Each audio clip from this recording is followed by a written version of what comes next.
ஏசாயா தீர்க்கதரிசன புஸ்தகம் அதனுடைய 64ஆம் அதிகாரம் அதனுடைய 3வது வசனம். ஏசாயா தீர்க்கதரிசன புஸ்தகம் 64ஆம் அதிகாரம் அதனுடைய 3வது வசனத்தை, நாங்கள் எதிர்பார்த்திராத பயங்கரமான காரியத்தை நீர் செய்தபோது இறங்கினீர், உம்முடைய சன்னதியில் பர்வதங்கள் உருகி போயின. எல்லாரும் சேர்ந்து வாசிப்போமா? பைபிள் வச்சிருக்க எல்லாரும் சேர்ந்து வாசிக்க அன்போடு கேட்கிறேன். கமான். நாங்கள் எதிர்பார்த்திராத பயங்கரமான காரியத்தை நீர் செய்தபோது நீர் இறங்கினீர், உம்முடைய சன்னதியில் பர்வதங்கள் உருகி போயின. ஜெபமனுமா? பரலோக பிதாவே, பரிசுத்த பிள்ளையாக இயேசுவின் நாமத்தில் ஜெபிக்கிறோம். பரிசுத்தத்திற்கும் உபதேசத்திற்கும் ஆசீர்வாதமாக நீர் ஏற்படுத்தி தந்த கிருபாசனம் கிறிஸ்துவின் சபை ஸ்தாபர்களை நினைக்கிறோம். காலங்கள் வந்தபோது நீர் ஆசீர்வாதமாய் அந்த ஊழியத்தினுடைய ஆண்டவரே வளர்ச்சியை கருத்தில் கொண்டு ஏற்படுத்தின கனத்துக்குரிய அன்பான தலைமை போதகருக்காக தோற்றுறோம். ஆண்டவரே மக்கள் நன்றி. பாச செல்வன சோழர்களுக்காக பெற்றற்காக ஜெபிக்கிறோம். அந்த ஊழியத்தை திறம்பட செய்ய கிருபைகளை கொடுத்ததற்காக ஸ்தோத்திரம். அல்லேலூயா. ஆண்டவரே, இவ்வளோ அழகாக மணவாளனுக்காக அலங்கரிக்கப்பட்ட ஒரு மணவாட்டியை போல நல்ல ஒரு தேவனுடைய வீட்டை கட்டி எழுப்ப பிரதிஷ்டை பண்ண தந்த கிருபைக்காக ஸ்தோத்திரம்.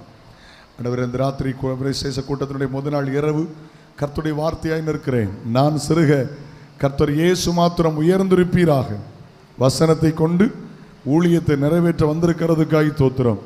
சத்தம் என்னுடையது, சத்தியம் நம்முடையதாக இருக்கட்டும். Praise the Lord. எல்லாரோடும் பேசுங்கப்பா. எல்லாரையும் ஆசீர்வதிச்சிருங்க. உடைக்கப்படுகிற நேரமாய், உருவாக்கப்படுகிற நேரமாய், கட்டப்படுகிற நேரமாய், கட்டவிழ்க்கப்படுகிற நேரமாய் மாறட்டும். ஷாபாகா தபாகா ராகாபா ஹல்லேலூயா. கர்த்தர் மாற்றுகிறதற்காய் ஸ்தோத்திரம். கொண்டு வந்த நோக்கத்தை நிறைவேற்றும் அப்பாவுடைய கரத்தில் ஒப்பு கொடுக்கிறோம். மீட்பரும் இரட்சகருமான இயேசு கிறிஸ்துவின் நாமத்தில் ஜெபம் கேளும் ஜீவனுள்ள பிதாவே, ஆமென். ஆமென். ஆண்டவருக்கு மகிமையா. கையை உயர்த்தி ஒரு அல்லேலூயா சொல்லுங்க. ஹல்லேலூயா. Glory to God. நல்ல வார்த்தையை இந்த ராத்திரி பதிவு செய்ய வேண்டும் என்று நான் விரும்புகிறேன். பொதுவாக ஏசாயா தீர்க்கதரிசன புஸ்தகம் அப்படின்னா, ஏசாயா தீர்க்கதரிசன புஸ்தகம்னா இயேசுநாதர் பிறப்பதற்கு 700 அல்லது 800 வருஷத்துக்கு முந்தி எழுதப்பட்டது. பைபிளில் பார்த்தீங்கன்னா 66 புஸ்தகம், ஏசாயாவில் 66 அதிகாரம். இயேசுநாதர் பிறக்கிறதுக்கு 800 வருஷத்துக்கு முந்தைய இயேசுவின் பிறப்பு, இயேசுவின் பெயர், இயேசுவின் அபிஷேகம், இயேசுவின் அழைப்பு, இயேசு கிறிஸ்துவின் ஊழியம், அவருடைய மரணம், அவருடைய காயங்கள், அவருடைய எல்லாவற்றையும் மிக தெளிவாக தீர்க்க தரிசனம் சொன்ன ஒரு தீர்க்கதரிசி ஏசாயா. இயேசு கிறிஸ்துவை உலகத்தில் வாழ்ந்த நாட்களில் ஜெபாலயத்தில் தம்மை குறித்து சொல்லப்பட்ட காரியத்தை அவர் சுட்டி காட்டினார். ஆண்டவருக்கு தோத்திரம். நீங்க சுவிசேஷத்தில் வாசிக்கும் போது ஏசாயா தீர்க்கதரிசினால் உரைக்கப்பட்டது நிறைவேறும்படி இப்படி நடந்தது என்று எழுதியிருக்கிறது. கர்த்தருக்கு தோத்திரம். ஏசாயா அப்படின்னா என்ன தெரியுமா? கவனிங்க.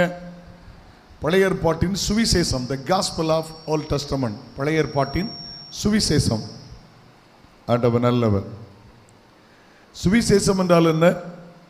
இயேசுநாதருடைய பிறப்பிலிருந்து வருகை வரையிலும் எதிர்காலத்தை பற்றி திட்டமாய் சொல்லுகிறது தான் சுவிசேஷம் என்று பெயர். ஓகே. இந்த 64ஆம் அதிகாரம் என்ன? அந்த 12 வசனத்தை 2ஆய் பிரிக்க வேண்டும்.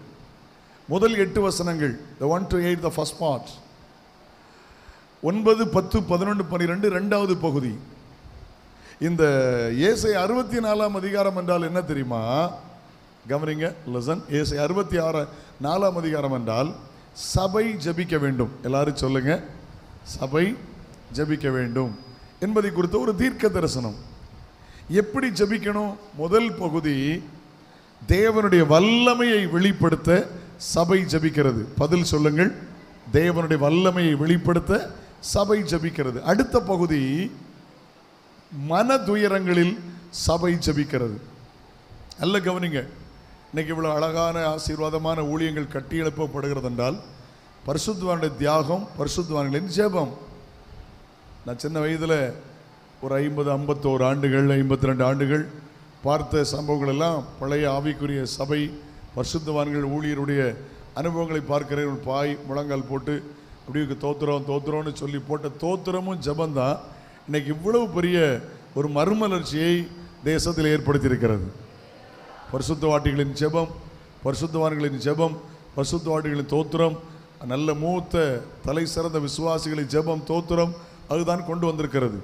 ஆதி திருச்சபை பிறந்தது ஜெபத்தில், ஆதி திருச்சபை வளர்ந்தது ஜெபத்தில், ஆதி திருச்சபை சிறந்தது ஜெபத்தில், ஆதி திருச்சபை உயர்ந்தது ஜெபத்தில், ஆதி திருச்சபை பலனடைந்தது ஜெபத்தில், ஆதி திருச்சபை பெருகினது ஜெபத்தில். அல்லேலூயா, பிரைஸ் தி லார்ட். தனிப்பட்ட வாழ்க்கைக்கு தேவை ஜெபம், குடும்பங்களுக்கு தேவை ஜெபம், வாலிபர்களுக்கு தேவை ஜெபம், வயோதிபர்களுக்கு தேவை ஜெபம், சிறியவர்களுக்கு தேவை ஜெபம், பெரியவர்களுக்கு தேவை ஜெபம், ஊழியர்களுக்கு தேவை ஜெபம், ஊழியக்காரிகளுக்கு தேவை ஜெபம், அதிகாரிகளுக்கு தேவை ஜெபம், அரசியல்வாதிகளுக்கு தேவை ஜெபம். இன்றைக்கு தேவை ஜெபம், ஜெபம், ஜெபம், ஜெபம். ஆயிரங்களை பேசலாம். ஜெபிக்கிற மனிதனை கர்த்தர் நம்புகிறார், ஜெபிக்கிற மனிதனை அவர் பயன்படுத்துகிறார், ஜெபிக்கிற மனிதனை அவர் உயர்த்துகிறார், ஜெபிக்கிறவனை அவர் கனம் பண்ணுகிறார். என்ன சொன்னால் ஜெபிக்கிறவன் கர்த்தரை கனம் பண்ணுகிறான், ஜெபிக்கிறவனை கர்த்தர் கனம் பண்ணுகிறார், ஜெபிக்கிறவன் கர்த்தரை உயர்த்துகிறான், ஜெபிக்கிறவனை கர்த்தர் உயர்த்துகிறார், ஜெபிக்கிறவன் தேவனோடு பேசுகிறான், ஜெபிக்கிறவனோடு தேவன் பேசுகிறார், ஜெபிக்கிறவன் தேவனோடு பழகுகிறான், ஜெபிக்கிறவனோடு தேவன் பழகுகிறார், ஜெபிக்கிறவன் தேவனது ரகசியத்தை சொல்லுகிறான், ஜெபிக்கிறவனுக்கு தேவன் தம்முடைய ரகசியத்தை கற்றுக் கொடுக்கிறார், ஜெபிக்கிறவன் தேவனோடு நடக்கிறான், ஜெபிக்கிறவனோடு தேவன் நடக்கிறார். ஹல்லேலூயா. ஒரே வார்த்தையில சொன்னால் கிறிஸ்தவத்தின் அஸ்திபாரம் ஜெபம். Glory be to God. ஜெபமே ஜெயம், ஜெபமே வல்லமை, ஜெபமே அக்னி, ஜெபமே வானத்தை திறக்கும் திறவுகோல். திறமை செய்யாத ஜெபம் செய்யும், பணம் செய்யாத ஜெபம் செய்யும், அறிவு செய்யாத ஜெபம் செய்யும், அனுபவம் செய்ய முடியாத ஜெபம் செய்யும். ஒரே வார்த்தையில சொன்னா நம்ம மூளை செய்ய முடியாத முழங்கால் செய்யும். அல்லேலூயா. சந்தோஷமா இல்லையே சொல்லுங்களேன். Glory to God. நல்ல கவனிக்க. இன்னைக்கு முதல் பாட்டு தியானிக்கலாம். தேவனுடைய வல்லமையை வெளிப்படுத்த சபை ஜெபிக்கிறது. நான் சின்ன வயசுல பார்த்துருக்கிறேன். ஓலை கொட்டாய், கரண்ட் கிடையாது, பெட்ரூம் லைட், கீழே மண் தர, அலட்டா மணலா இருக்கும். தோத்துறோம் பைத்தியங்களை கட்டி போட்டிருப்பாங்க. ஒரு வாரம் உபவாசம் பண்ணி ஜெபம் பண்ணுவாங்க, சுகமாகி போகும். அல்லேலூயா. என்னோட தகப்பனார் ஊழியம் செய்த நாட்களில் பாம்பு கடிச்சு செத்து போவாங்கன்னு தூக்கி போட்டாங்க. எல்லாரும் நினைச்சாங்க நுர தெளி போய் செத்து போயிடுவான்னு. கூடியிருந்து ஜெபம் பண்ணாங்க. சின்ன பையனில் பார்த்தேன். இதெல்லாம் ஊழியத்துக்கு வருகிறதுக்கு ஒரு வைராக்கியமாக மாறிட்டு, எந்த இடத்துல பாம்பு கடிச்சிருந்தோ அந்த இடத்துல விஷம் அப்படி இறங்கி போச்சு. உயிரோடு இருந்து எவ்வளவோ நாட்கள் இன்னைக்கு தலைமுறைகள் இருக்கிறார்கள். ஜெபம் சாதாரணமானதல்ல. ஜெபம் ஜெபிக்கிறவன் மரிக்கலாம், ஜெபம் மரிக்காது. அல்லேலூயா. ஜெபம் நல்ல பாத்திரத்தையும் பயன்படுத்தும், அதனுடைய உடைந்து போன பாத்திரத்தையும் பயன்படுத்தும். அதனால ஜெபம் தேவ வல்லமையை வெளிப்படுத்த சபை ஜெபிக்க வேண்டும். தனியா ஜெபம் பண்ணுங்க, குழுவா ஜெபம் பண்ணுங்க, குடும்பமா ஜெபம் பண்ணுங்க, உபவாசத்தை ஜெபம் பண்ணுங்க, கண்ணீரோடு ஜெபம் பண்ணுங்க, கருத்தா ஜெபம் பண்ணுங்க. ஆண்டவருக்கு தோத்திரம். ஓகே, எப்படி ஜெபம் பண்ணாங்க? அவருடைய ஜெபத்தோட வார்த்தைகள் எப்படி இருந்துச்சு பாருங்களேன். வார்த்தை எப்படி இருந்துச்சு பாருங்க. 3ஆம் வசனம், நாங்கள் எதிர்பார்த்திராத பயங்கரமான காரியத்தை நீர் செய்த போது. சொல்லுங்க சொல்லுங்க. நாங்கள் எதிர்பார்த்திராத பயங்கரமான காரியத்தை நீர் செய்த போது. எதிர்பார்த்திராத பயங்கரமான காரியத்தை நீர் செய்த போது. இன்னைக்கு சங்கீதத்தில் 65:5 வாசிக்கிறோம்ல, நீர் பயங்கரமான காரியத்தை செய்கிறவர். ஒரு வார்த்தை வாசிக்கலாமா? சங்கீதம் 65:5 வாசிங்க பார்க்கலாம். பூமியின் கடையாந்தரங்களிலும் தூரமான சமுத்திரம் உள்ளவர் எல்லாரும் நம்ம நம்பிக்கையா இருக்கிற எங்கள் தேவனே, நீர் பயங்கரமான காரியங்களை செய்கிறதுனால் எங்களுக்கு நீதி உள்ள உத்தரவை அருளினீர். நீர் பயங்கரமான காரியத்தை செய்வதனால் எங்களுக்கு நீதி உள்ள உத்தரவை அருளினீர். இயேசு யார் தெரியுமா? பயங்கரமான காரியத்தை செய்கிறவர், ஒரு மனிதனும் செய்ய முடியாத காரியத்தை செய்தவர், கடல் மேல நடந்தவர், மரித்தோரை உயிரோடு எழுப்பினவர், அவர் மரித்து உயிர் தெழுந்தவர். இயேசு பயங்கரமான காரியத்தை அவர் செய்கிறவர். இன்றைக்கும் இயேசு உயிரோடு இருக்கிறார். He is alive. Jesus is a living God. அவர் ஜீவனுள்ள தெய்வம், பயங்கரமான காரியத்தை செய்கிறவர், பயங்கரமான பராக்கிரமான காரியத்தை இயேசு செய்கிறவர். அல்லேலூயா. ஆண்டவருக்கு நாள் மகிமை உண்டாகட்டும். கர்த்தருக்கு தோத்திரம். அவங்க எப்படி ஜெபம் பண்ணாங்க? எதிர்பார்த்திராத. சொல்லுங்க சொல்லுங்க, நல்ல தெளிவா சொல்றேன். 3 அனுபவம், 3 கூட்டம், 3 மனிதர்கள், 3 அனுபவம். நம்பர் 1, எதிர்பார்த்தேன் கர்த்தர் செய்தார். ஒரு கூட்டம் என்ன சொல்லுங்க? எதிர்பார்த்தேன், என் பிள்ளைகள் வாழ்வில் எதிர்பார்த்தேன் கர்த்தர் செய்தார். என் குடும்பத்தில் எதிர்பார்த்தேன் கர்த்தர் செய்தார். என் வேலையில் எதிர்பார்த்தேன் கர்த்தர் செய்தார். என்னுடைய வியாபாரத்தில் எதிர்பார்த்தேன் கர்த்தர் செய்தார். பிள்ளைகளுக்கு திருமணம் நடக்கணும் எதிர்பார்த்தேன் கர்த்தர் செய்தார். உபவாசத்தோடு எதிர்பார்த்தேன், கண்ணீரோடு எதிர்பார்த்தேன், இயேசு செய்தார். இது ஒரு அனுபவம். வாசிக்கலாம் எரேமியா தீர்க்கதரிசன புஸ்தகம் 29ஆம் அதிகாரம் அதனுடைய 11ஆம் வசனம். எரேமியா 29:11. நீங்கள் எதிர்பார்த்திருக்கும் முடிவை உங்களுக்கு கொடுக்கும்படிக்கு நான் உங்கள் மேல் நினைத்திருக்கும் நினைவுகளை அறிவேன் சொல்லுகிறார். அவைகள் தீமைக்கல்ல, சமாதானத்திற்கு ஏதுவானவைகளே. நீங்கள் எதிர்பார்த்திருக்கும் முடிவை உங்களுக்கு நான் தருவேன் ஆண்டவர் சொல்றார். எத்தனை பேர் ஆமென் சொல்றீங்க? சாட்சி சொல்ல சொன்னா கண்ணீரோடு சொல்லலாம், ஆமென், நன்றியோடு சொல்லலாம். நான் எதிர்பார்த்தேன் கர்த்தர் செய்தார். இந்த முதல் நாள் கூட்டத்திலே எத்தனை பேர் சொல்ல முடியும்? நான் எதிர்பார்த்ததையெல்லாம் தேவன் எனக்கு செய்தார்னு சொல்லுகிற நன்றி உள்ள இருதயத்தோடு கையை உயர்த்தி ஆண்டவருக்கு மகிமை அல்லேலூயா சொல்லுங்களேன். Praise God, praise God, amen. இது ஒரு அனுபவம். என்ன ஒரு அனுபவம்? நான் எதிர்பார்த்தேன், இதுவரைக்கும் எனக்கு கிடைக்கல. இது ஒரு அனுபவம். கவனிங்க, நான் எதிர்பார்த்தேன், இதுவரைக்கும் எனக்கு கிடைக்கல, இதுவரைக்கும் நான் பெறல. அப்படி ஒரு கூட்டம் இருக்குது. நீங்க வாசிங்க புலம்பல் தீர்க்க தரிசன புஸ்தகம் 4ஆம் அதிகாரம் அதனுடைய 17ஆம் வசனம். Lamentation chapter 4 verse 17. புலம்பல் 4ஆம் அதிகாரம் அதனுடைய 17ஆவது வசனம். இன்னும் எங்களுக்கு சகாயம் வரும் என்று நாங்கள் வீணா எதிர்பார்த்ததுனாலே எங்கள் கண்கள் எப்படின்னு அர்த்தம் என்ன தெரியுமா? அழுது அழுது அழுது அழுது எங்க கண்ணு பூத்து போச்சு. சகாயம்ங்கிற வார்த்தைக்கு அர்த்தம் என்ன தெரியுமா? உதவி. இன்னும் எங்களுக்கு உதவி கிடைக்கும் என்று நாங்கள் வீணாய் எதிர்பார்த்ததனால் எங்கள் கண்கள் பூத்து போயிற்று. அப்ப 2வது அனுபவம் என்ன? நான் எதிர்பார்த்தேன், கிடைக்கல. முதல் அனுபவம் என்ன? எதிர்பார்த்தேன், கர்த்தர் செய்தார். 2வது அனுபவம் என்ன? எதிர்பார்த்தேன், எனக்கு என்ன செய்யல, ஏன் கிடைக்கல? அதுல வார்த்தை இருக்குது, கவனிங்க. சில நேரம் விசுவாசிகள் தான், ஜெபிக்கிறவர்கள் தான், ஆராதிக்கிறவர்கள் தான், ரட்சிக்கப்பட்டவர்கள் தான், ஸ்நானப்பட்டவர்கள் தான், ஆமென். பட் ஏன் கிடைக்கல? அதுல ஆன்சர் இருக்கு பாருங்க, பின்னால வாசிங்க. ரட்சிக்க மாட்டாத ஜாதிக்கு, நல்ல கவனிங்க, மனுஷனை நம்புவதை பார்க்கிலும் கர்த்தர் பேரில் பற்றுதலாக இருப்பதை நலம். ரட்சிக்க மாட்டாத ஜாதிக்கு காத்து கொண்டிருந்தோம். சில நேரத்தில் நம்ம யாருக்கோ காத்திருக்கிறோம். இங்கே இருந்து அற்புதம் வந்துடாதா, இவங்க மூலம் அற்புதம் வந்துடாதா, இவங்க மூலம் நன்மை வந்துடாதா? நாசில சுவாசமுள்ள மனிதரை நம்புகிறதை விட்டு விடுங்கள், அவன் நம்பப்படுகிறதுக்கு ஏமாத்திரம். அல்லேலூயா, ஆமென். மனுஷன் ரட்சிக்க முடியாது, ரட்சிப்பதற்கு குதிரை விருதா. ஒரு மனிதனை ரட்சிக்க முடியாது. ஏன்? நம்ம விருப்பம் நடக்கல. ஏன்? நம்முடைய எக்ஸ்பெக்டேஷன், நம்முடைய எதிர்பார்ப்புகள் நடக்கல தெரியுமா? நம்முடைய எதிர்பார்ப்பு யாரோ? இந்த ராத்திரி ஒன்றை மாத்திரம் புரிந்து கொள்ளுங்கள். மனிதர்களை நேசிங்கள், சொந்தங்களை நேசிங்கள், நண்பர்களை நேசிங்கள். அவர் யாரும் நமக்கு விரோதி அல்ல. ஆனால் ஒன்றை மாத்திரம் புரிந்து கொள்ளுங்கள். வேலைக்காரன் கண்கள் எஜமாட்டின் கண்களை நோக்கி இருக்குமா போல, வேலைக்காரன் கண்கள் எஜமான்களின் கையை நோக்கி இருக்குமா போல, நீர் எங்களுக்கு இரக்கம் செய்கிற வரையிலும் எங்கள் கண்கள் உம்மையே நோக்கி இருக்கும். Keep looking to Jesus. தலைகளை உயர்த்தி அவரை பாருங்க. அல்லேலூயா. கூப்பிடுகிற காக்கை குஞ்சிக்கு கூட அவர் ஆகாரம் கொடுக்கிறவர். பைபிள் அழகா நிறைய வசனம் இருக்கு.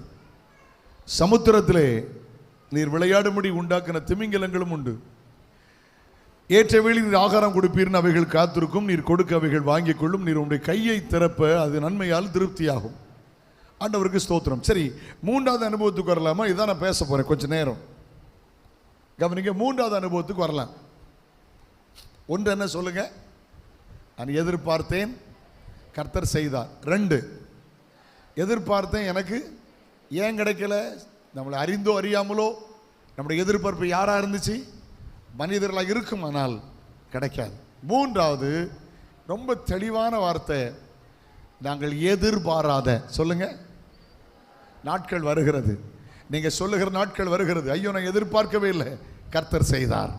நான் எதிர்பார்க்கவே இல்லை, என் பிள்ளைகளுக்கு கர்த்தர் செய்தார். நான் எதிர்பார்க்கவே இல்லை, என் குடும்பத்துக்கு கர்த்தர் செய்தார். அன்எக்ஸ்பெக்டட், எதிர்பாராத, அந்த வார்த்தையை சொல்லுங்க. அல்லேலூயா. எதிர்பாராத பயங்கரமான காரியத்தை அவர் செய்ய போகிறார். ஒரே ஒரு அதிகாரத்தில் ஒரு சில குறிப்புகளை சுட்டிக்காட்டி ரொம்ப தெரிந்த பகுதியை எளிமையாய் சொல்லி நான் அந்த வார்த்தைகளை முடிக்க விரும்புகிறேன். என்னோடு சேர்ந்து திருப்பிக் கொள்ள உங்கள் அன்போடு கேட்கிறேன். கர்த்தருக்கு ஸ்தோத்திரம். அப்போஸ்தலர் 3ஆம் அதிகாரம். Yes, thank you. அப்போஸ்தலர் 3ஆம் அதிகாரத்தை திருப்பி வைத்துக் கொள்ளுங்கள். Acts chapter 3. அங்க என்ன வாசிக்கிறோம்? வாசிங்க. ஜெப வேளையாகிய 9ஆம் மணி நேரத்திலே பேதுருவும், நல்ல கவனிங்க, ஜெப வேளை என்ன சொல்ல, வாய் திறந்து சொல்லுங்க, சத்தமா சொல்லுங்களேன். ஜெப வேளை, ஜெப வேளை. ஜெப வேளையாகிய 9ஆம் மணி நேரத்திலே பேதுரு யோவானும் தேவாலயத்துக்கு போனார்கள். இன்னைக்கு ஜெபத்துக்கு எவ்வளவு முக்கியத்துவம் கொடுக்கிறோம். லூக்காவில் படித்தேன், எனக்கு ரொம்ப ஆச்சரியமாக போச்சு, தியானித்தேன். இயேசு கிறிஸ்து ஞானஸ்தானத்தில் ஜெபிக்க ஆரம்பித்தவர் கல்வாரி சிலுவை வரைக்கும் ஜெபித்தார். ஆமென். ஞானஸ்தானத்தில் ஜெபித்தார். வானத்திலிருந்து புறா இறங்கினது. ஒவ்வொரு காரியமாக ஜெபித்தார். சீசர்களை தெரிந்தெடுத்துக் கொள்கிறதற்கு 12 பேரை தெரிந்தெடுக்கிறதுக்கு 12 மணி நேரம் ஜெபம் பண்றார். ஆமென். அதிகாலை ஜெபம் பண்ணார், ராத்திரி ஜெபம் பண்ணார், குழுவாய் ஜெபித்தார், உபவாசம் பண்ணி ஜெபம் பண்ணார். எல்லா ஜெபத்துக்கும் மாதிரி இயேசு கிறிஸ்து. ஓகே, இவங்க 2 பேரும் எப்போ போறாங்க? ஜெப நேரத்திற்கு. உங்க ஜெபம் எப்படி இருக்குது? 1 மணி நேரமாவது ஜெபிக்க கூடாதான்னு கர்த்தர் சொல்றார். இன்னைக்கு நல்ல வேலை பொழு, நம்ம ரொம்ப டைட்டா ஓடிட்டு இருக்கோம். நான் இல்லைன்னு சொல்லலை, நான் ஒத்துக்கிறேன். ஆனால் ஜெபத்துக்கு முக்கியத்துவம் கொடுங்க. உங்க ஜெபம் சக்சஸ்ஃபுல்லாக மாற 3 காரியத்தை நான் உங்களுக்கு சொல்றேன். ஒரு திட்டமிடுங்கள். ஒன்று ஜெப நேரம். எல்லாரும் சொல்லுங்க. நம்ம சாப்பிட்றதுக்கு நேரம் வச்சுருக்கோம்ல, காலையில் 8லேருந்து 9, மத்தியானம் 12லேருந்து 1, சாயங்காலம் ஆமாம் சாயை குடிக்கிறதுக்கு டைம் வச்சுருக்கோம், ஒரு கடியும் குடியும் 4லேருந்து 5, சாப்பிட்றதுக்கு 7லேருந்து 8, சாப்பாடு டைம் இருக்குது, டீ டைம் இருக்குது, குட். தூங்குறதுக்கு டைம் வச்சுருக்கோம், சரிதானா? ஜெபத்துக்கு டைம் வச்சுருக்கீங்களா? ஜெப நேரம். உங்களை பார்த்து நான் சொல்கிறேன், உங்கள் கணவருக்கு தெரியணும் இது என் மனைவி ஜெபிக்கிற நேரம். உங்களுக்கு தெரியணும், தோத்திரம், மனைவி ஜெபிக்கிற நேரம் உங்களுக்கு தெரியணும். என் வீட்டுக்காரர் ஜெபிக்கிற நேரம் பெற்றோருக்கு தெரியணும். பிள்ளைகள் ஜெபிக்கிற நேரம் பிள்ளைகளுக்கு தெரியணும், இது எங்கள் அப்பா அம்மா ஜெபிக்கிற நேரம். ஹலோ, ரட்சிக்கப்படாத பக்கத்து வீட்டுக்காரங்களுக்கு தெரியணும், இது இவங்க ஜெபிக்கிற நேரம். உங்க ஜெப நேரம் மற்றவங்களுக்கு தெரியாட்டா சோயின் சம்திங் ராங். உடைய ஜெப நேரம் மற்றவர்களுக்கு தெரிந்தாக வேண்டும். ஒன்று, ஜெப நேரத்தை திட்டமிடுங்கள். ஆற்றுவாரத்தில் வழக்கமாய் ஜெபிக்கிற ஒரு நேரம் இருந்தது. 2வது, ஜெபிக்கிற ஒரு இடம். 2வது சொல்லுங்க, ஜெபிக்கிற ஒரு இடம். அது ஒரு பாய் போடுற இடம் கிடைச்சா போதும், ஒரு அறை கிடைத்தால் போதும். வீடுகளை கட்டும்போது திட்டமிடுங்கள், ஒரு ஜெப அறை திட்டமிடுங்கள். ஆமென். குடும்பமாய் ஜெபிப்பதற்கு, சில நேரம் வீட்டுக்கு கூட்டங்கள் வைப்பதற்கு, தோத்திரம், ஒரு ஜெப ஹாலை, ஒரு ஜெப அறையை திட்டமிடுங்கள். 2வது, ஜெபிக்கிற ஒரு இடம். 3வது, ஜெபிக்கிற சில பொருட்கள், செல்போனை தவிர. ஹலோ, மன்னிக்கும், செல்ஃபோனை அப்போ என்னெல்லாம் கொண்டு போகணும்? பைபிள், பாட்டு புக்கு, ஒரு பேனா, ஒரு டைரி, ஒரு ஜெப குறிப்பு புஸ்தகம், இதெல்லாம் கொண்டு போங்க. ஆவியானவர் சில நேரம் பாட ஏவுவார். ஆவியானவர் சில நேரம் குறிப்பிட்ட பகுதியை சொல்ல உங்களை பாரப்படுத்துவார். லிசன். ஜெப நேரம், ஜெபிக்கிற ஒரு இடம், ஜெபிக்கிற சில கருவிகள், பொருள்கள், இதை பயன்படுத்துங்க. உங்கள் ஜெபம் சக்ஸஸ்ஃபுல்லாக இருக்கும். கை உயர்த்தி அலையிலே சொல்லுங்களேன். 1 மணி நேரம் ரொம்ப 10 நிமிஷம் போன மாதிரி போயிடும். ஆச்சரியமாக இருக்கும், ஆச்சரியமாக இருக்கும். Okay, good. என்னை கவனிக்க அன்போடு உள்ள போகலாம். இப்போ நம்முடைய செய்தி என்ன? எதிர்பாராத காரியங்களை செய்கிற கர்த்தர். எல்லாரும் சொல்லுங்கள். நீங்கள் குறிப்பெடுக்கிறதா இருந்தால் அதை டைட்டில் எடுத்துக்கிடுங்க. எதிர்பாராத காரியங்களை செய்கிற கர்த்தர். உங்கள் தனிப்பட்ட வாழ்க்கையில், உடைய குடும்பத்தில், உடைய ஆவிக்குரிய வாழ்க்கையில் எதிர்பாராத காரியத்தை ஆண்டவர் செய்கிறார். கையை உயர்த்தி அலையிலே சொல்லுமா? நாங்கள் எதிர்பார்த்தது ஒன்றும் நம்முடைய வாழ்வில் நடந்ததல்ல. என் நினைவுகள் உன் நினைவுகள் என் நினைவுகள் அல்ல என்று சொல்லிவிட்டார். எதிர்பாராத காரியத்தை கர்த்தர் செய்ய போறார். வாக்குத்தத்தத்தை பிடிச்சுக்கிடுங்க, கட்டாயம் கர்த்தர் செய்வார். கையை உயர்த்தி அல்லையிலே சொல்லுமா? போலாமா? முதல் குறிப்புகளை போலாமா? குறிப்புகளை. என்ன சம்பவம் இந்த அதிகாரத்தில்? என்ன சம்பவம்? 40 வயசு உள்ள ஒரு சப்பானி, சொல்லுங்க, 40 வயசு உள்ள ஒரு முடமானவன். தோத்திரம். இவன் எருசலேம் பெரிய தேவனுடைய ஆலயம், அதில் அலங்கார வாசலுக்கு வெளியிலே மக்கள் போகிற முக்கியமான பிரதானமான கேட்ஸ், என்டர் பண்ணுற கேட்டில் தூக்கி கொண்டு வைப்பாங்க. எத்தனை வருஷமாக தூக்கி வச்சாங்களோ தெரியல. பிச்சை எடுப்பான், சாயங்காலம் தூக்கிட்டு போவாங்க. என்ன கவனமாக கேளுங்க. நான் கேட்குறேன், நம்ம ஊரில் நிறைய ஃபிசிக்கல் சேலஞ்சை பார்க்குறோம், முடமானவர்களை பார்க்கிறோம், கால் ஊனமானவர்களை. இப்போ எல்லாரும் பிச்சை எடுக்கிறார்களா? இல்லையே. அவன் பிச்சை எடுக்க வேண்டுமானால் அந்த குடும்பம் அவ்வளவு வறுமை, அவ்வளவு தரித்திரியம். எத்தனை பேர் புரிஞ்சுக்கிட்டீங்க நான் பேசுகிறத? நம்ம ஊரில் பிறந்த எல்லாரும் பிச்சை எடுக்கலை. எல்லாரும் ஃபிசிக்கல் சேலஞ்ச், எல்லாருமே ரோட்டுக்கு வந்துடல, கேர் ஆஃப் பிளாட்ஃபார்மாக மாறிடல. அந்த குடும்ப சூழ்நிலைமை அவர்களை தள்ளுனது. சரியா? தமிழில் 2 வார்த்தை சொல்லுவாங்கல்ல, ஒட்டுண்ணி சாருண்ணிம்பாக. அந்த தமிழில் வார்த்தை உண்டு. இவன் இந்த சர்ச்சை ஒட்டி வாழ்கிற ஒட்டுண்ணி, இவன் பிச்சை எடுப்பாம்லா, இதை சார்ந்து வாழ்கிற இவன் குடும்பம் சாருண்ணி. அல்லேலூயா, தமிழ் வாழ்க. என்னை கவனிக்க அன்போடு கேட்குறேன். இப்படித்தான் இவன் நாட்கள் போயிட்டு இருக்குது. ஒருவேளை யோசனை இருந்திருக்கும், எனக்கு ஒரு 40 வயசு ஆயிடுச்சு, என்னால் நடக்க முடியுமா, என்னால் எழும்ப முடியுமா, இந்த சர்ச்சுக்குள்ளே போக முடியுமா, எனக்கும் ஒரு எதிர்காலம் உண்டா, நானும் ஓட முடியுமா, இவங்களாம் இவ்வளோ அழகாக நடக்கிறாங்க. நீங்கள் சிலரும் யோசிக்கலாம், நான் முடங்கி விட்டனே, எங்கேயோ முடங்கி விட்டனே, யாரையோ சார்ந்து வாழ்கிறனே, யாரையோ நம்பி வாழ்கிறனே, எதிர்காலம் இல்லை எண்ணுகிறீர்களோ? தீர்க்க தரிசனமான ஒரு வார்த்தை சொல்கிறேன். காலங்கள் வருகிறது, நாட்கள் வருகிறது. எந்த இடத்துல தலை குனிந்தீர்களோ அதே இடத்தில் உங்கள் தலையை கத்த நிமிர்த்த பண்ணுகிற நாட்கள் வருகிறது. எந்த இடத்துல எழும்ப முடியாது எண்ணினீர்களோ அதே இடத்துல கர்த்தர்களை எழுப்பி நிப்பாட்ட போகிறார், நிறுத்த போகிறார். Glory to God. வேகமா போறேன், பெரிய செய்தி கவனிங்க. இப்போ 40 வருஷமா பிச்சை எடுக்கிறான். யாரோ தூக்கி கொண்டு வைக்காங்க, யாரோ தூக்கிட்டு போறாங்க. ரொம்ப கஷ்டம் இல்லை, அந்த அளவுக்கு பிசிக்கல் சேலஞ்ச். ஓகே, முதல் குறிப்புக்கு வரேன். கர்த்தருக்கு ஸ்தோத்திரம். பேதுரு யோவான் வந்தாங்க. இவன் அவங்கள பார்த்து பிச்சை கேட்குறான். அவங்க வெள்ளியும் பொண்ணு என்கிட்ட இல்லை அப்படின்னு சொல்கிறாங்க. நசனா இயேசுவின் நாமத்தில் எழும்பி நடைன்னா அவனை தூக்கி விட்டாங்க. உடனே அவன் கை கால்கள் இல்லை கரடுகளெல்லாம் பலன் கொண்டு எழும்பி நடந்து குதித்து துதித்து தேவாலயத்துக்கு போனான். இது சரித்திரம். சரியா? இதில் ஒரு 7 காரியங்களை குறித்து கொள்ளுங்கள். 7 காரியங்களை குறித்து கொள்ளுங்கள். நம்பர் 1, என்ன கவனிங்க. பேதுரு யோவான் அவனை பார்த்து சொல்லி தூக்கி விட்டாங்கல்ல, இவன் இன்னைக்கு காலையில் பிச்சை எடுக்கிறதுக்கு வரான். எனக்கு கவன மக்களுக்கு, பிச்சை எடுக்கிறதுக்கு வரான், தூக்கிட்டு வராங்க, சுமந்துட்டு வராங்க. இவன் வீட்டில் இருந்து வரும்போது எதிர்பார்த்துட்டு வந்தானா, எதிர்பாராமல் வந்தானா? இப்படி 2 பேர் வருவாங்க, என்னை தூக்கி விடுவாங்க, நான் எழும்பிடுவேன் அப்படின்னு எதிர்பார்த்து வந்தானா, ஒன்றுமே தெரியாமல் எதிர்பாராமல் வந்தானா? சத்தமாக சொல்லுங்களேன்.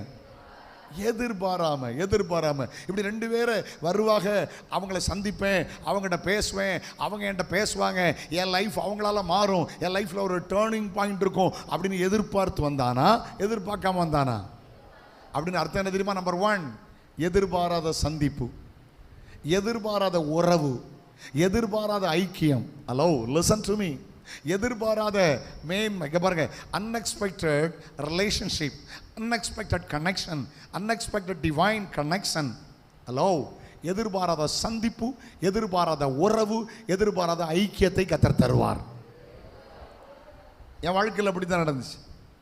நான் 12 வயசில் அபிஷேகம் பெற்றேன், 15 வயசில் ஞானஸ்தானம் பெற்றேன், 17 வயசு +2 முடியும் போது வாழ்க்கையில் கஷ்டம் இல்லை. எங்கள் அப்பா ரொம்ப வருஷம், ஒரு 55 வருஷம் ஊழியஞ்சுதாங்க. அவங்க இறந்து 22 வருஷம் ஆச்சு. வறுமை வறுமை வறுமை, கொடிய தரித்திரியம். எங்கள் வீட்டில் 8 பிள்ளைகள், 7 சகோதரிமார், நான் கடைசி பையன். ஒரு நல்ல சாப்பாடு வீட்டில் இல்லை, நல்ல ட்ரெஸ் இல்லை. அதெல்லாம் பார்த்துட்டு ஒரு கடிதம் எழுதி வச்சு சென்னைக்கு ஓடி போயிட்டேன். அன்புள்ள அப்பா அம்மா அறிவது, என்னை தேடி வந்தால் தற்கொலை பண்ணிடுவேன். ஒரு ஆண்டுகள் சென்னையில் மவுண்ட் ரோட்டில், 1000 லைட் பக்கத்தில், கிரீம்ஸ் ரோட்டில், அந்த அப்போலோ ஹாஸ்பிட்டல் போகிற பக்கத்தில் ஒரு கணேசன் ஒரு ஹோட்டல் இருந்துச்சு, அது பக்கத்தில் ஒரு கம்பெனி இருந்துச்சு, Eagle private limited. Eagle diary பார்ப்பீங்கள்ல, அதனுடைய ஒரு பிரான்ச். அங்கே 3 பிரான்ச் இருந்துச்சு. அது ஒன்று செக் அடிப்பாங்க, இன்னொரு இடத்துல டைரி எடுப்பாங்க. நான் போகிற இடத்துல ஆந்திரா மாநிலத்தோட லாட்ரி டிக்கெட் ஓடிட்டு இருந்துச்சு. கிட்டத்தட்ட 1 ஆண்டுகள் வேலை செய்தேன். பெரிய கொடூரமான பாவம் செய்தேன்னு எனக்கு சொல்ல தெரியல. நான் அன்னைக்கு செய்த பெரிய பாவம், வேதம் வாசிக்கலை, ஜெபிக்கலை, சர்ச்சைக்கு போகலை. 1 வருஷம் போயிட்டு தேடி வந்தால் தற்கொலை பண்ணிடக்கூடாதுன்னு நீ யாரும் தேடி வரல. 1 வருடம் முடியுது. என்னுடைய 18வது வயது நடந்து கொண்டிருக்கிறது. 17 முடிச்சு 18 ஆரம்பம். ஒரு நாள் சனிக்கிழமை ரொம்ப நேரம் இரவு வேலையை முடிச்சுட்டு அப்படி படுத்து தூங்கிட்டு காலையில் எழும்பி அந்த ரோட்டுக்கு ஆப்போசிட்டில் ஒரு டீ கடையில் டீ குடிக்கலான்னு போகிறேன். கவனமாக கேளுங்க, என்னுடைய 18வது வயது. அது அப்படி போகும்போது ஒரு தாயார், அவங்க நகை போடலை, வெள்ளை ட்ரெஸ் போட்டுருந்தாங்க, கையில் பைபிள். 2 சைடில் 2 பிள்ளைகள், நகை போடலை, வெள்ளை ட்ரெஸ் போட்டுருந்தாங்க, 2 பேர் கையில் பைபிள். இதை பார்த்து ஞாயிற்றுக்கிழமை காலையில், எனக்கு மணி ஞாபகம் இல்லை, ஏர்லி மார்னிங், எப்படி ஒரு 8 மணி இருக்கலாம் மேபி, அவங்க எங்கேயோ சர்ச்சைக்கு போகிறாங்க. அதை அப்படி பார்த்த உடனே நான் இன்னைக்கு வரைக்கும் அவங்க யாருன்னே தெரியாது. கம் ஆன் லிசன், இன்னைக்கு வரைக்கும் அவங்க யாருன்னு எனக்கு தெரியாது. ஆனால் ஆவியானவர் என்கிட்ட பேசுகிறார், நீ ஒரு பாஸ்டர் பையன், நீ 12 வயசில் அபிஷேகம் பெற்றவன், 15 வயசில் ஞானஸ்தானம் பெற்றவன், 17 வயசில் அபிஷேகம் 15 ஞானஸ்தானம் பெற்றவன். இன்னைக்கு நீ எங்கே இருக்கிற, உன் வாழ்க்கை நீ எப்படி இருக்குது? என்னை அறியாமல் அழுதேன். இன்னைக்கு வரைக்கும் அவங்க யாருன்னு தெரியாது எனக்கு. தோத்துறோம். ஒரு அடிக்கப்படுகிற மாடு ஆடு போகிற மாதிரி பின்னால் ஃபாலோ பண்ணேன். 3 கிலோமீட்டர் நடந்தேன். அவங்க எனக்கு என் கையில் பைபிள் இல்லை, என் கையில் பாட்டு புக்கு இல்லை, நான் பர்ஸில் பைசா வச்சுருந்தேனான்னு தெரியாது, சென்னையில் எனக்கு ரொம்ப தெரியாது, அன்னைக்கு போனால் திருப்பி வர தெரியுமான்னு எனக்கு தெரியல. பட் எதிர்பாராத ஒரு சந்திப்பு. ஹலோ, 3 கிலோமீட்டர் நடந்தாங்க, ராயப்பேட்டை வந்தாங்க. அங்கே ஒரு போலீஸ் ஸ்டேஷன் பக்கத்தில் ஒரு சந்தில் உள்ளே போனாங்க. நான் போனேன். அங்கே போனால் அங்கே ஒரு அழகான ஒரு பெந்தகோஸ் சபை. 1 ஆண்டுகளுக்கு பிற்பாடு, நான் பிறந்ததே பெந்தகோஸ் சபையில், ஆனால் என் வாழ்க்கையில் 1 வருடம் ஆராதனை ஜெபம் இல்லாமல் ஒரு வனாந்திரம் போல காஞ்சி போன வாழ்க்கை ஆகிவிட்டது. ஆனால் எதிர்பாராமல் ஒரு குடும்பத்தை சந்திக்கிறேன், அவங்கள அறியாமல் பின்னால் போகிறேன். அவங்க உங்கள் சர்ச்சுக்குள்ளே போகிறாங்க. அங்கே ஒரு 300-400 விசுவாசிகள் இருப்பாங்க. MPA சபையினுடைய தலைமை சபை அது, இந்த மெட்ராஸ் பென்டிகாஸ்டல் அசம்பிளி. அன்னைக்கு சீனியர் பாஸ்டராக இருந்தவர் பாஸ்டர் பிரபுதாஸ் வாசு. எனக்கு மகிழ்ச்சியாக இருந்தது. நல்ல கையடித்தேன், நல்ல பாட்டு பாடினேன். எனக்கே தெரியல, கண்ணில் இருந்து ஃபுல் அழுதுருக்கேன். 3 மணிக்கூர் அழுதுருக்கிறேன். அன்னைக்கு அவர் என்ன பிரசங்கம் பண்ணார் தெரியுமா? தோத்திரம், பின்மாற்றம். பின்வாங்கி போவானாகில் அவன் மேலே என் ஆத்துமா பிரியமாகிறாது. ஒரு கேள்வி கேட்டார், நீ ஊழியக்காரன் பிள்ளையா இருக்கலாம், நீ விசுவாசி பிள்ளையா இருக்கலாம், இன்னைக்கு செத்தா உன் நிலைமை எங்கே நீ கழிப்பாய்? ஒரு பைத்தியக்காரனை போல அழுதேன். ஆண்டவரே, என் வாழ்வை நான் கர்த்தருக்கு அர்ப்பணிக்கிறேன். அல்லேலூயா, அல்லேலூயா. ஒரு போஸ்ட் கார்டு எழுதி போட்டேன், 25 பைசா, அன்புள்ள அப்பா அம்மா அறிவது இளைய குமாரனா என்னை சேர்த்துக் கொள்ளுங்கள். அவ்வளோதான் என்னுடைய வார்த்தை. 4 நாளில் எங்கள் அப்பா வந்தாங்க, என்னை கூட்டிகிட்டு வந்தாங்க. 18வது வயதினுடைய கடைசியில் ஊழியத்துக்கு என் வாழ்வை அர்ப்பணித்தேன். எந்த சென்னையிலே ஓடிப்போன அதே சென்னையில் தியாலஜி பண்ணேன். என்னுடைய பேசிக் தியாலஜி, என்னுடைய ஆரம்ப இறையியல் சென்னையில் தான் 90ல் முடித்தேன். 90ல் தான் என்னுடைய ஆரம்ப இறையியல் முடித்தேன். கிட்டத்தட்ட 35 ஆண்டுகள் முழு நேரமாக ஓடிக்கிட்டு இருக்கிறேன். எனக்கு முதல் விசேஷ கூட்டம், ஃபஸ்ட்டு ஸ்பெஷல் மீட்டிங், அது என்னன்னு தெரியல, ஆண்டவருடைய கிருபை. நான் நேசிக்கிற கிருபாசன சபை கனத்துக்குரிய ஓச்சவளையில் தாசியா பாஸ்டர் சபையில் தான் எனக்கு முதல் ஸ்பெஷல் மீட்டிங். ஆமென், அல்லேலூயா. ஆச்சரியமாக இருக்கிறது. 16 நாடுகளுக்கு நான் போயிருக்கிறேன். 16 கண்ட்ரியில் என் கால் பட்டிருக்கு. நான் ரொம்ப படித்தவனா இல்லை, +2 தமிழ் மீடியம். அமெரிக்கா கண்டத்தில் கால் வச்சிருக்கிறேன். தோத்துரும். ஐரோப்பா கண்டத்தில் கால் வைக்க வைத்தார். ஆமென். ஆப்பிரிக்கா கண்டத்தில் கால் வைக்க வைத்தார். திறமையினால இல்லை, படிப்புனால இல்லை, பெரிய குடும்ப பின்னணியா இல்லை. ஒன்றை தெரியும், என்னை நேசித்த கர்த்தர் எனக்கென்று ஒரு எதிர்பாராத சந்திப்பை வைத்தார். நீங்கள் யோசிக்கிறீர்களோ, எனக்கு நேசிக்க யாரும் இல்லை, என்னை தூக்கிவிட யாரும் இல்லை என்று. இன்னைக்கு வரைக்கும் யாருன்னு தெரியாது, இன்றைக்கு வரைக்கும் எனக்கு யாருன்னு தெரியாது. எதிர்பாராத ஒரு சந்திப்பு. போன வருஷம் நடந்த ஒரு சாட்சி சொல்கிறேன் பாருங்களேன். போன வருஷம் கிட்டத்தட்ட போன மாதம் செப்டம்பர் மாதத்தில், போன வருஷம் இதே டைமில் செப்டம்பர் மாதத்தில் நான் தென் அமெரிக்காவில் இருந்தேன், சவுத் அமெரிக்காவில் இருந்தேன். பெரு என்கிற ஒரு நாட்டில் இருந்தேன், ஒரு கத்தோலிக்க நாடு. கிட்டத்தட்ட இங்கேருந்து நிறைய விமானங்கள் பிடித்து 25 மணி நேர பயணத்துக்கு அங்கே மேல் சேர்ந்தேன். அது ஒரு ஆங்கிலம் தெரியாத, எல்லாருமே ஸ்பானிய மொழி பேசுகிற, ஸ்பானிஷ் பேசுகிற ஒரு தேசம். ஒரு பெரிய எழுப்புதலை நான் பார்த்தேன், ஒரு பெரிய எழுப்புதலை பார்த்தேன். அந்த எழுப்புதலுக்கு காரணமாக இருந்த ஒரு பரிசுத்தவான் இன்றைக்கும் உயிரோடு இருக்கிறார். எப்படி சாதையாவை கன்னியாகுமரி மாவட்டத்தினுடைய பெந்தகோஸ் எழுப்புதலுக்கு ஒரு காரணியாய் பயன்படுத்தினாரோ, அதுபோல் நான் சொல்கிற அந்த பரிசுத்தவானை அந்த நாட்டுக்கு பயன்படுத்தினார். இன்றைக்கி 90 வயசு அவருக்கு. அவர் வீட்டுக்கு நான் போய் பார்த்தேன், ஒரு வாய்ப்பு கிடைத்தது. மற்றபடி யாருக்கும் அதிகமாக விட மாட்டாங்க அவரை. அவர் பேர் ருடால்ஃபோ கன்சோலன்ஸ். நல்ல கவனமாக கேளுங்களேன். அவர் யார் தெரியுமா? சென்ட்ரல் அமெரிக்காவை சார்ந்தவர், கியூபாவை சார்ந்தவர். கியூபான்னு சொன்னால் அங்கே கம்யூனிஸ்ட் நாடு, கம்யூனிஸ்ட் தீவிரவாதிகள் உள்ள இடம்.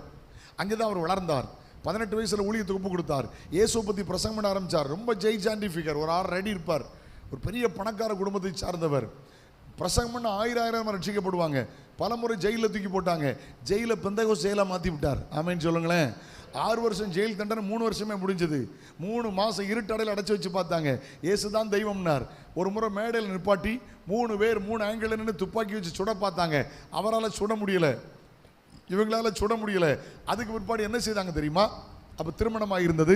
அவருக்கு 3 பிள்ளைகள் இருந்தார்கள். அப்பா, அம்மா, மனைவி, இவர், பிள்ளைகள். கிட்டத்தட்ட 7 பேரையும் நாடு கடத்தினாங்க. எங்கே இருந்து தெரியுமா? அந்த தோத்திரம் மத்திய அமெரிக்காவிலிருந்து இந்த சவுத் அமெரிக்கா பெருவுக்கு நாடு கடத்தினாங்க. கவனமாக கேளுங்க. ஒரு ராத்திரி வந்து விமானத்தை இறங்குறாங்க. அந்த ஏர்போர்ட்டில் நான் ஒரு சில முறை பயணித்திருக்கிறேன். இன்னைக்கு ட்ரிவாண்ட்ரம் ஏர்போர்ட் மாதிரி கூட இருக்காது. நான் சொல்கிறேன் ஏர்போர்ட், ஸ்மால் ஏர்போர்ட் அப்படின்னா அதான் கேபிட்டல் லீமா. நான் சொல்கிறேன், அப்போ 40 வருஷத்துக்கு முந்தைய எப்படி இருந்திருக்கும் கற்பனை பண்ணி பாருங்கள். அவங்க அப்பா ஒரு நாளைக்கு லட்ச வருமானமா, கோடிக்கு அதிபதியா. அவர் மெல்ல பையன்கிட்ட கேட்குறாரு, ராத்திரி 9 மணி. பாஸ்போர்ட்டை கிழிச்சு போட்டு எஸ்கேப் ஆகிட்டாங்க. எங்கே தங்குவோம் தெரியாது, எங்கே சாப்பிடுவான்னு தெரியாது. அம்மாவுக்கும் மனைவிக்கும் மகளுக்கு மட்டும் பெண் பிள்ளைகளுக்கு மட்டும் ஒரு ஹேண்ட்பேக்கு அனுமதி. மற்ற எல்லாரும் போட்ட ட்ரெஸ்ஸோடு வந்திருக்கிறாங்க. மாற்று துணி இல்லை. எங்கே தங்க போகிறோம் தெரியாது, எங்கே சாப்பிட போகிறோம் தெரியாது. இயேசுவுக்காக நாடு கடத்தப்பட்டார்கள். ஏதோ புத்தகத்தில் படித்ததை யாரோ சொன்னதை சொல்லலை, என் கண்களால் பார்த்ததை சொல்லுகிறேன். Listen to me. கண்கலங்க நிற்கும் போது தூரத்தில் ஒரு பழைய கார் ஒருத்தன் இறங்கி வந்தான். அவன் பார்த்தா, நான் உன்னை டிவியில் அடிக்கடி பார்த்துருக்கேனே, அடிக்கடி டிவியில் வர நீ ருடால்ஃபோ தானே? ஆமாம். ஏன்னா அந்த நாடுகள் எல்லாருக்குமே நான் ஒரு சில நாடுகளுக்கு போயிருக்கிறேன். அமெரிக்க கண்டத்தில் ஒரு சில நாடுகளுக்கு போயிருக்கிறேன். எல்லா நாடுகளுமே ஸ்பானிஷ் பேசுவாங்க. நம்ம ஊர் மாதிரி இல்லை. நம்ம ஊரில் 1652 பாஷை இருக்காங்க, அப்படி கிடையாது. மேக்சிமம் தோத்துற கொலம்பியாவோ அந்த ஏரியாவோ பெரி சிலி அது எங்கே போனாலுமே எல்லாம் ஸ்பானிஷ் பேசுவாங்க. அவன் வந்து கேட்டான், நீ வந்து இப்படி கியூபாவில் இங்கே எப்படி வந்தேன்? அவன் சொன்னான், இப்படி உண்மை, இப்படி வந்தேன். அதை பற்றி கவலைப்படாதண்ணா. ஒரு கார் எடுத்துகிட்டு வந்தான். இவங்க அப்பா அம்மாவை கூட்டிகிட்டு போனான். ஒரு வீட்டில் தங்க வச்சான். நிறைய பணம் கொடுத்தான். 3 மாதம் கழிச்சு நான் வரேன், நல்லா சாப்பிடு, நல்லா ட்ரெஸ் பண்ணு, கவலைப்படாத, பார்த்துக்கலான்னு போயிட்டான். அவன் யாருன்னே தெரியாது, ஏன் சாப்பாடு தந்தான்னு தெரியாது, ஏன் பணம் தந்தான்னு தெரியாது, ஏன் தங்க வச்சான்னு தெரியாது. பஞ்சத்தில் காக்க கர்த்தருடைய கண்கள் அவர்கள் மேல் நோக்கமாக இருக்கிறது. நீதிமானுடைய சந்ததி ஒரு துண்டு அப்பத்துக்கு இறந்து தெரிவதில்லை. ஆமீன் சொல்லுங்க. அப்புறம் என்ன, அடுத்த நாளே ஊழியத்தை ஆரம்பிச்சிட்டாரு. ஹலோ ஏமா, ரொம்ப வருஷம் ஆகலை. நானே முழு நேர ஊழியத்துக்கு வந்து 36 வருஷம் முடிய போகுது. நானே ஊழியத்துக்கு வந்து 36 வருஷம் முடிய போகுது. அந்த பரிசுத்தவான் அந்த நாட்டினுடைய சரித்திரம் 40 வருஷம் தான். Only 40 years. கவனமாக கேளுங்க. தோத்திரம். அப்புறம் என்ன, ஊழியம் செய்ய ஆரம்பித்தார். அவருக்கு 3 மாசத்துல தைரியமாக நிற்கலாம்ங்கிற பலன் வந்து விட்டது. ஆனால் அவருக்கு ஒரு இதயத்தில் சந்தேகம், அவன் யாரு, இந்த வீடு யார் வீடு, நான் ஏங்க உட்கார்ந்துருக்கேன், யாருன்னு கேட்கலையே. ஆனால் அவனுக்கு நன்றி சொல்லணுமே நீ யோசிச்சுட்டு இருந்தபோது ஒரு நாள் அவன் தூரத்தில் வருகிறான். இவருக்கு பயங்கர சந்தோஷம். நம்ம அனாதையாக வந்து இந்த நாட்டில் குடும்பமாக நிற்கும் போது இவன்லாம் நம்மளை கொண்டு வச்சான், அவனுக்கு நன்றி சொல்லலான்னு காத்திருந்தா திடீர்னு கிட்ட வர வர கையில் ஒன்று வித்தியாசமாக இருந்தது. அதை பார்த்து அதிர்ந்து போனார். வேற ஒன்றும் இல்லை, அவன் கையில் ஒரு குரான் வைத்திருந்தான். அது ஒரு கத்தோலிக்க நாடு. 1000 கத்தோலிக்க திருச்சபை, ஆனால் ஒரு இஸ்லாமிய பள்ளிவாசல் இருக்கும். கொஞ்சம் மைனர், கொஞ்சம் இஸ்லாமியர்கள் இருந்தார்கள். அவன் ஒரு இஸ்லாமியன். அவன் பார்த்தா இவன் இவ்வளவு பெரிய செலிபிரிட்டி, இவ்வளவு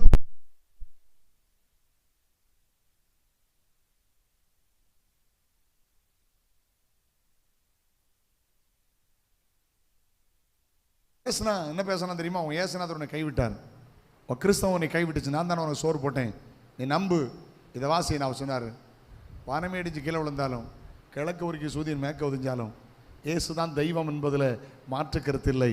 இயேசுதான் தெய்வம், பைபிள் தான் வசனம். நீ செய்த உதவிகளுக்கு நன்றி. அவன் எவ்வளவோ சொல்லி பார்த்தா அவர் முடியாதுன்ட்டார். 3 மாதம் வெளியே போன்ட்டான், கெட் அவுட், வெளியே போன்ட்டான். 3 மாதத்தில் அப்பா அம்மா மனைவி பிள்ளைகள் தெருவில் வந்து நிற்கிறாங்க. 40 வருஷத்துக்கு முந்திமா, ஒன்லி 40 இயர்ஸ், 40 வருஷத்துக்கு முந்தி. கவனிங்க. இப்போ ஒரு ஜெபம் பண்ணிட்டு இருந்தார், ஆண்டவரை என் நாட்டை விட்டு வெளியே கொண்டு வந்தீங்க, நான் என்ன செய்யணும்? ஒன்று என்னை ஆஸ்திரேலியா அனுப்புங்க, அப்படி இல்லைன்னா என்னை ஊழியத்துக்கு அழைச்சது உண்மைன்னா எனக்கு ஒரு சினிமா தேட்டர் தாங்க, அதில் போய் நான் சர்ச்சை ஆரம்பிக்க போகிறேன். லீமா சிட்டியில் ஒரு அடைச்சி போட்டுக்கிற சினிமா தேட்டரை பார்த்து வச்சுருந்தார். ஒரு கத்தோலிக்க மனுஷனுக்குரியது. இவர் போய் அவர்கிட்ட கேட்டார், நான் ஒரு பாஸ்டர், இங்கே ஒரு ஊழியம் செய்யலாமான்னு கேட்டார். ஏன்னா அவருக்கு பாச தெரியல. அவர் சொன்னார், வாடகை வேண்டாம், முடிஞ்சால் நீ க்ளீன் பண்ணி நடத்திக்க. ஒரு வாரமோ எத்தனை நாட்கள் அவங்க க்ளீன் பண்ணி ஊழியத்தை ஆரம்பித்தாங்க. ஒரு உண்மையை சொல்லட்டுமா, 3 மாதத்தில் 500 விசுவாசிகள். நான் போயிருந்த போது அதே சபையில் பிரசங்கிக்கிற பாக்கியத்தை கர்த்தர் எனக்கு தந்தார். எந்த தேட்டரில் குடியேறினாரோ அந்த தேட்டரை விலைக்கு வாங்கினார். இன்றைக்கி அந்த சபையில் எவ்வளோ விசுவாசி இருக்காங்க தெரியுமா? 15,000 விசுவாசிகள் இருக்கிறாங்க. ஒரு உண்மை சொல்லணும், நேரம் கருதி ஃபாஸ்ட்டாக போகிறேன், பெரிய சாட்சி இது. அம்மா, இன்றைக்கி அந்த பரிசுத்தவான் உயிரோடு இருக்கிறார். எவ்வளோ சபை ஆரம்பித்தார் தெரியுமா? 1762 சபைகள், எல்லாம் பெரிய பெரிய சபைகள், எல்லாம் 3000 5000 விசுவாசிகள், 3000 ஊழியக்காரர்கள். அடுத்த தலைமுறை உருவாக்கினா வேணா நீங்கள் நெட் படித்த பிள்ளைங்க நெட்டில் அடித்து பாருங்கள். பெருன்னு போட்டு WMMனு போட்டு பாருங்கள். அது வராட்டா MM போடுங்க. ஏன்னா ஸ்பானிஷில் MM. அவர் பேர் ருடால்ஃபோ கன்சோலன்ஸ். நீங்கள் அடித்து பாருங்கள், நான் சொல்கிறது இருக்கா இல்லையான்னு பாருங்கள். ஒரு ஸ்கூல் ஆரம்பித்தார். அடுத்த தலைமுறை கர்த்தருக்காக உருவாக்கணும். ஏலிம் அப்படின்னு ஒரு சர்ச் ஸ்கூல் ஆரம்பித்தார். எத்தனை ஸ்கூல் தெரியுமா? 17 ஸ்கூல். பெரிய அசட். ஒவ்வொரு ஸ்கூலில் 4000 5000 பிள்ளைகள் படிக்கிறார்கள். கர்த்தருக்கு தோத்திரம். நான் ஒரு கன்வென்ஷன் போயிருந்தேன். அந்த தலைமை கன்வென்ஷன் எவ்வளோ பேர் இருந்தாங்க தெரியுமா? ஒரு ஃபுட்பால் ஸ்டேடியத்தில் 75,000 பேர் இருந்தாங்க. இன்னொரு கன்வென்ஷனில் பார்த்தேன் 20,000 பார்த்தேன். இன்னொரு கன்வென்ஷனில் 10,000 பேர் பார்த்தேன். இன்னைக்கு அந்த நாடு அவருக்கு என்ன பெயர் வச்சிருக்காங்க தெரியுமா? த ஃபாதர் ஆஃப் பெரு. ஆமீன் சொல்லுங்க. ஹல்லேலூயா. ஒரு சினிமா தியேட்டரை விலைக்கு வாங்கல, அன்பு தகப்பன் 40 சினிமா தியேட்டரை விலைக்கு வாங்கினாரு. பெரிய பெரிய சர்ச்சஸ், 1762 சபைகள். எதிர்பாராத சந்திப்பு. அவன் ஒரு இஸ்லாமியன், அவன் யார் என்று தெரியாது. நீங்கள் ஆராதிக்கிற இயேசு யார் தெரியுமா? உங்களை தெருவில் விடுகிற தேவன் அல்ல, அனாதையாய் விடுகிற தேவன் அல்ல. உனக்கு ஒரு எதிர்பாராத ஒரு சந்திப்பை அவர் தருவார். அப்படித்தானே சொல்லிட்டு போனாங்க. நம்முடைய தேசத்திலே கர்த்தர் தேவ ஜனங்களை சந்தித்திருக்கிறார். ஆமென் சொல்லுங்க. ஒரு காலத்தில் பஞ்சான ஊரோட்டு போனாங்க, இப்போ செய்தி வருது, அவர் தம்முடைய ஜனங்களை சந்தித்திருக்கிறார். சரி, ஓகே, ஃபாஸ்ட்டாக போயிடலாமா? நம்பர் 2 நீங்கள் வாசிங்க. அந்த ஏழையை சொல்லி முடிச்சிடுறேன். நம்பர் 2 என்னை கவனிக்க அன்போடு கேட்குறேன். ஹல்லேலூயா, glory to God. ரெண்டாவது என்ன தெரியுமா? 6ஆம் வசனம் வாசிப்பீங்களா? verse 6.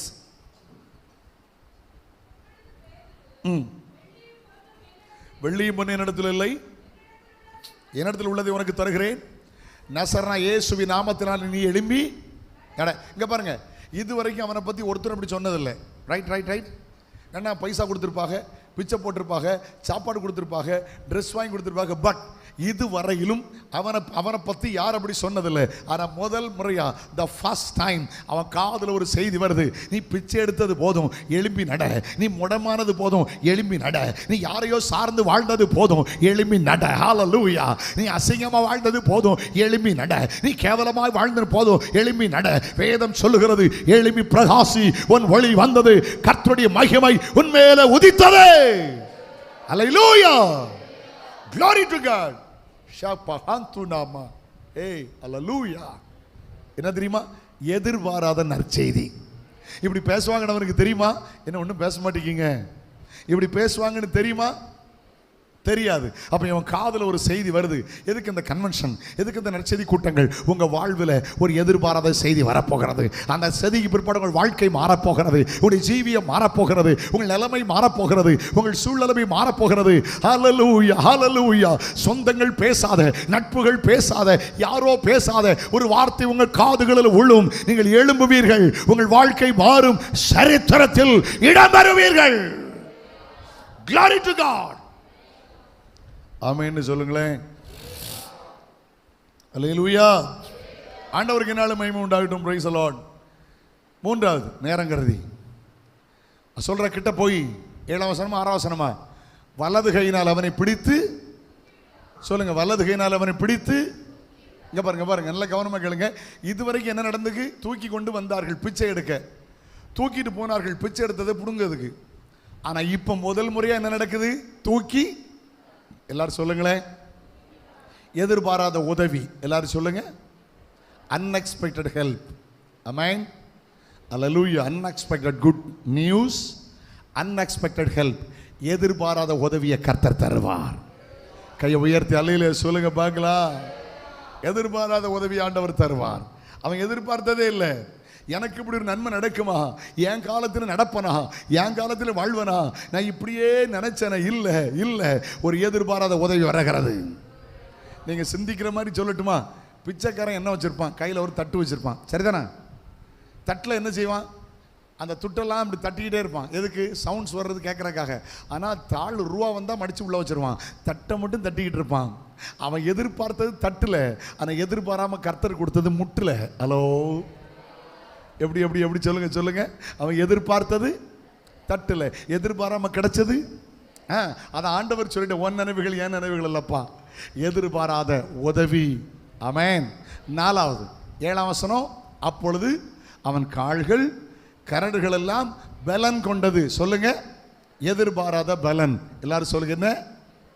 என்ன பேச மாட்டேங்க? எதிர்பாராத, கமான், எதிர்பாராத. அவன் வீட்டிலேருந்து வரும்போது இன்னைக்கு நடப்பேன் உனக்கு தெரியுமா? தெரியாது. உன்னை பலப்படுத்துகிற கிறிஸ்துவினாலே எல்லாவற்றையும் செய்ய பலன் உண்டு. சாத்தானால் கொட்டும் முள் இருந்தது, ஆனால் 16 நிருபம் எழுத அது பலகீனமாக இல்லை. சாத்தானால் கொட்டும் முள் இருந்தது, ஆனால் 3 மிஷனரி பிரயாணங்களை செய்ய அது பலகீனமாக இருக்கவில்லை. ஆமென் சொல்லுங்க. சாத்தானால் கொட்டும் முள் இருந்தது. எபேசு, கொரிந்து, பிலிப்பு, தெசலோனிக்க பட்டணங்களில் சபைகளை ஸ்தாபிக்க அது பலகீனமாக இருக்கவில்லை. பவுல் சொல்லுகிறார், என்னை பலப்படுத்துகிற கிறிஸ்துவினாலே எல்லாவற்றையும் செய்ய எனக்கு பலன் உண்டு. பரிசுத்த ஆவியை திரும்ப என்ன செய்வீர்கள்? எதிர்பாராத பலன். எல்லாரும் சொல்லுங்க. ஓகே, 5வது சொல்லி முடிச்சிடறேன். 5வது பாருங்க, 8ஆம் வசனத்தை வாசிங்க. verse 8. அவன் குதித்து எழுந்து நின்று நடந்தான். நடந்து குதித்து தேவனை துதித்து கொண்டே தேவாலயத்துக்குள் போனான். கவனிங்க, 5வது குறிப்பை கவனிங்க. அவன் குதித்து எழுந்து நின்று நடந்து அவர்களோடு கூட தேவாலயத்துக்குள் போனான். எங்க போனான்? சத்தமா சொல்லுங்க, எங்க போனான்? இதுவரைக்கும் எங்கே இருந்தான்? அலங்கார வாசல், அலங்கோலமா, வெளியே, நாட் இன்சைட், அவுட் சைட். அவனுக்கு ஆலயம் தெரியாது, பிரகாரம் தெரியாது, பரிசுத்த ஸ்தலம் தெரியாது, மகா பரிசுத்த ஸ்தலம் தெரியாது, ஆசாரிய வஸ்திரம் தெரியாது. லிசன். ஆனா இன்னைக்கு முதல் முறையா ஒரு மேன்மையான இடத்துல சொல்லட்டுமா அவங்களுக்கு? எதிர்பாராத ஸ்தானம், எதிர்பாராத இடம், எதிர்பாராத உயர்வு. கையடிச்சு ஏற்றெடுக்க பார்க்கலாம் அந்த வார்த்தையை. ஒரு எதிர்பாராத மேன்மை, எதிர்பாராத ஸ்லாக்கியம். என் கால்கள் செம்மையான இடத்துல இருக்கிறது, நான் சபையின் நடுவில் போய் துதிக்கிறேன். Glory to God. Hallelujah. எதிர்பாராத ஸ்தானம். 1 Samuel 2:8, the first Samuel chapter 2 verse 8 Bible says, அவர் சிறியவனை புழுதியிலிருந்து எடுத்து எளியவனை குப்பையிலிருந்து உயர்த்துகிறார். அவர்களை பிரபுக்களோடும் ராஜாக்களோடும் உட்கார வைத்து மகிமை உள்ள சிங்காசனத்தை சுதந்தரிக்கும்படி செய்கிறார். உங்களுக்கு எதிர்பாராத மேன்மை உண்டு. ஒரு அல்லேலூயா சொல்லுங்க. ஆமென். எங்கேயோ இருந்தவனை, குப்பையில் இருந்தவனை குபேரனா மாற்றி உள்ளே கொண்டு வந்துட்டார்ல. இப்போ 6வது 2ஆம் வசனத்தை வாசிங்க, ஃபாஸ்ட்டாக வாசிங்க. 2ஆம் வசனம். தாயின் வயிற்றிலிருந்து பிறந்தது முதல் சப்பானிங்க பாருங்க, பை பர்த் அவன் சப்பானி. 10ஆம் வசனம் வாசிங்க. வாசலிலே பிச்சைக்காரன். 2வது பேர் என்ன? முதல் பேர் என்ன? 40 வருஷம் அவன் பேர் என்ன? சப்பானி. 40 வருஷம் பேர் என்ன? பிச்சைக்காரன். அடுத்தால பாருங்க 11. நம்ம ஆட்கள் ரொம்ப மோசம். ஏன் தெரியுமா? சோமானாலும் விட மாட்டான். முன்னாள் எம்எல்ஏ, முன்னாள் எம்பின்னு சொன்ன ஆளு இவன் குணமாக்கப்பட்ட சப்பானி. அவன் தான் சோமாயிட்டானப்பா. ஏன்பா பழைய பேரை போய் சொல்லிட்டு இருக்க? விட மாட்டான் நம்ம ஆளு. ஹலோ. 4:14 வாசிங்க. 4:14.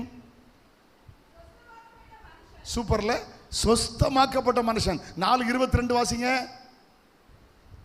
4:22. அற்புதமாய் சொஸ்தமாக்கப்பட்ட மனுஷன். எப்படி? 40 வருஷம் பேர் என்ன? சப்பானி. 40 வருஷம் பேர் என்ன? பிச்சைக்காரன். 40 வருஷம் பேர் என்ன? முன்னாள் சப்பானி. அல்லேலூயா. இவன் பேர் மாறுகிறது. அற்புதமாய் சுகமாக்கப்பட்ட மனுஷன். அதுக்கு அர்த்தம் என்ன தெரியுமா? உங்க பேர் மாறப்போகிறது, உங்க குடும்பத்தினுடைய பெயர் மாறப்போகிறது, உங்களுடைய பழைய பெயர் மாறப்போகிறது. எதிர்பாராத பெயர்களை அவர் தரப்போகிறார். ஆபிரகாமை ஆசீர்வதிக்கும் போது சொன்னார், உன் பெயரை பெருமைப்படுத்துவேன், நீ ஆசீர்வாதமாய் இருப்பாய். உங்க பெயர் மாறப்போகுது. இந்த குடும்பமா வாழ்ந்த குடும்பம், இந்த குடும்பமா உயர்த்தப்பட்ட குடும்பம், இந்த குடும்பமா ஆசீர்வாதமான குடும்பம். நாட்கள் வருகிறது. ஆமென் சொல்லுவோமா? கடைசியா ஒரு வார்த்தை சொல்லி அமர்கிறேன். 4 அதிகாரம் 4 வசனம், chapter 4 verse 4. ஆமென். என்ன சம்பவம் தெரியுமா? இவன் அலங்கார வாசல்ல போய் உள்ளே போயிட்டான் பார்த்தீங்களா, சாலமன் மண்டபத்தில். பார்த்தவன், டேய் சப்பானி வந்திருக்கான் பாரு, சோமாயிட்டோம்னா பெரிய கூட்டம் வந்துருச்சு. பேதுரு இதை வச்சு பிரசங்கம் பண்ணிட்டார். ஒரு ஆள் இடமணும், சபையில் ஒரு ஆள் சுகமாகணும், ஆதி அப்போஸ்தல காலத்தில் நடந்த போல சில கிரியை உண்டாகணும், மருந்தால் கைவிடப்பட்ட மருத்துவத்தால் கைவிடப்பட்டவர்கள் சுகமாகணும். என்ன நடக்கும், என்ன நடக்கும்? திரளான கூட்டம் வந்தார்கள். ஒரே வார்த்தையில சொல்லி அமர்கிறேன், எதிர்பாராத அறுவடை. ஆமென் சொல்லுங்க. மாங்கன்று விளையா இருந்தானே, கிராமமாக இருந்தானே, ஒரு ஆராதனை முடிஞ்சு அடுத்த ஆராதனைக்கு ஆட்கள் அங்கே காத்திருக்கணும். என்ன சொல்ல மாட்டேங்க? ஆமென் சொல்லுங்க. எதிர்பாராத அறுவடை கர்த்தர் தருவார். யாருக்கு தெரியுமா? 4ஆம் வசனம் எங்கே? 64:4. நோ, 64:4. யாருக்கு எதிர்பாராத ஆசீர்வாதங்கள்? தேவனே, உமக்கு காத்திருக்கிறவர்களுக்கு நீர் செய்யவைகளை நீரே அல்லாமல் உலக தோற்றம் முதல் கேட்டதுமில்லை, கண்ணால் உணர்ந்ததுமில்லை. காத்திருக்கிறவர்களுக்கு ஜெபம் கர்த்தருக்கு காத்திருப்பது, ஆராதனை கர்த்தருக்கு காத்திருப்பது, வேத வாசிப்பு கர்த்தருக்கு காத்திருப்பது, உபவாசம் கர்த்தருக்கு காத்திருப்பது, சபை கூட்டங்கள் கர்த்தருக்கு காத்திருக்கிறது. காத்திருங்கள், எதிர்பாராத நன்மைகளை தருவார். இந்த வார்த்தைகளினாலே கர்த்தர் உங்களை ஆசீர்வதிப்பாராக. நல்ல வார்த்தைக்காய் கர்த்தரை ஸ்தோத்திரம் பண்ணிடலாமா?